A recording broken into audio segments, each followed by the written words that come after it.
आप सभी के एग्जाम नगरी की यूडीपीसी प्लेटफॉर्म पर स्वागत है। जैसा कि आप जानते हैं कि 11 अगस्त 2023 को सुप्रीम कोर्ट से एक सुप्रीम फैसला आया था, जिसमें प्राथमिक से बीएड अभ्यर्थियों को बाहर कर दिया गया था, जिसके बाद कई शिक्षक भर्ती हो या कई भर्तियां जो आनी है, जो कई भर्तियां चल रही हैं, सीटेट मार्क्सिट केबीएस को, सभी से उनको तगड़ा झटका लगा था। उसी क्रम पर आप देखेंगे एनसीटीटी ने भी अपनी अपनी वेबसाइट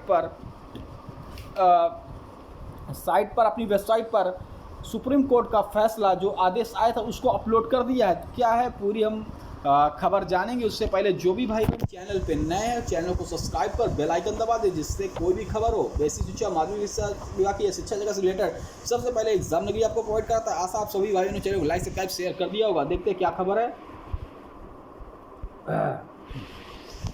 देखिए एनसीटी ने वेबसाइट पर डाली कोर्ट जजमेंट की कॉपी, बीएड अभ्यर्थियों की हुई निराशा। तो देखिए कई शिक्षक भर्ती चले जिसमें बीपीएससी की परीक्षा देने पर प्राइमरी स्कूलों में नौकरी मिलेगी या नहीं, स्थिति अभी स्पष्ट नहीं है इस आदेश के बाद।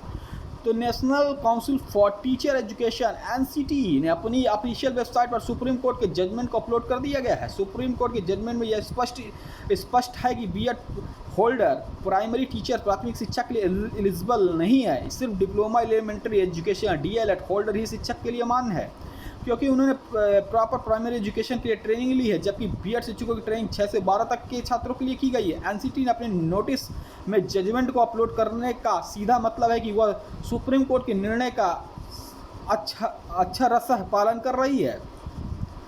करती है। अब जब एनसीटी ने भी स्थिति स्पष्ट कर दी है तो बीएड छात्रों को लेकर काफ़ी निराशा है, खासकर जब 24 अगस्त से बीपीएससी द्वारा आयोजित शिक्षक नियुक्ति परीक्षा में बीएड अभ्यर्थियों को शामिल किया जाना। ऐसे भी अभ्यर्थियों को जो बीएड हैं और उन्होंने प्राथमिक में नियुक्ति के लिए आवेदन किया है, उनकी संख्या 3,90,000 बताई गई। इतनी बड़ी संख्या में छात्र अगर परीक्षा देते भी हैं तो उनके प्राथमिक शिक्षक तो नहीं बन पाएंगे, ऐसा सुप्रीम कोर्ट के निर्णय से तय है। ऐसे में इन अभ्यर्थियों को काफ़ी निराशा होगी। बीपीएससी पहुंच रहे हैं बीपीएड अभ्यर्थी। इस स्थिति में स्पष्ट करने को लेकर अभ्यर्थी प्रतिदिन बीपीएससी पहुँच रहे हैं, लेकिन वो निराश होकर लौट रहे हैं। बीपीएससी कहना है कि परीक्षा होगी, लेकिन बहाली होगी या नहीं इसकी गारंटी नहीं लेता है। छात्र नेता सौरभ सिंह ने कहा है कि शिक्षक बहाली के समय पर होगी, शिक्षक बहाली के लिए परीक्षा समय होगी, लेकिन नौकरी की गारंटी नहीं है। जब बीएड डिग्रीधारी के लिए प्राथमिक शिक्षा पात्रता समाप्त कर दी गई तो फिर परीक्षा और परीक्षा के बाद इन सब चीज़ों के देखने का मतलब क्या है। इसी तरह अगर आप देखें तो बीएड अभ्यर्थियों के प्राथमिक शिक्षक नहीं बनेंगे, या स्थिति सुप्रीम कोर्ट का आदेश स्पष्ट हो गई। डीलर उत्तीर्ण अभ्यर्थी ही प्राथमिक शिक्षक बन सकें। इस शिक्षा विभाग को नियुक्ति संबंध में अपनी स्थिति स्पष्ट करनी चाहिए कि परीक्षा देने के बाद उनकी नियुक्ति की जाएगी अथवा नहीं, ताकि बीएड अभ्यर्थी की निराशा दूर हो और असमंजस की स्थिति न रहे। प्रोफेसर आशुष कुमार, प्रचार, पटना ट्रेनिंग कॉलेज।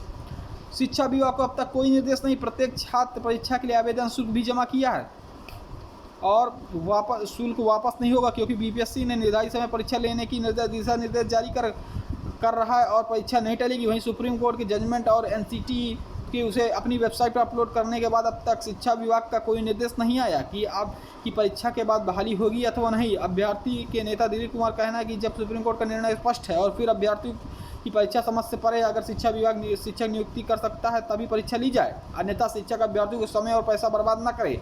जो राशि फार्म के रूप ली गई वो अभ्यर्थी को वापस लौटानी चाहिए। ऐसी खबरों के लिए आप सभी भाई चैनल को लाइक सब्सक्राइब शेयर कर दें, जिससे ऐसे सभी खबरें आपको मिलती रहें। जय हिंद, जय भारत, धन्यवाद। फिर मिलेंगे एक नई खबरों के साथ।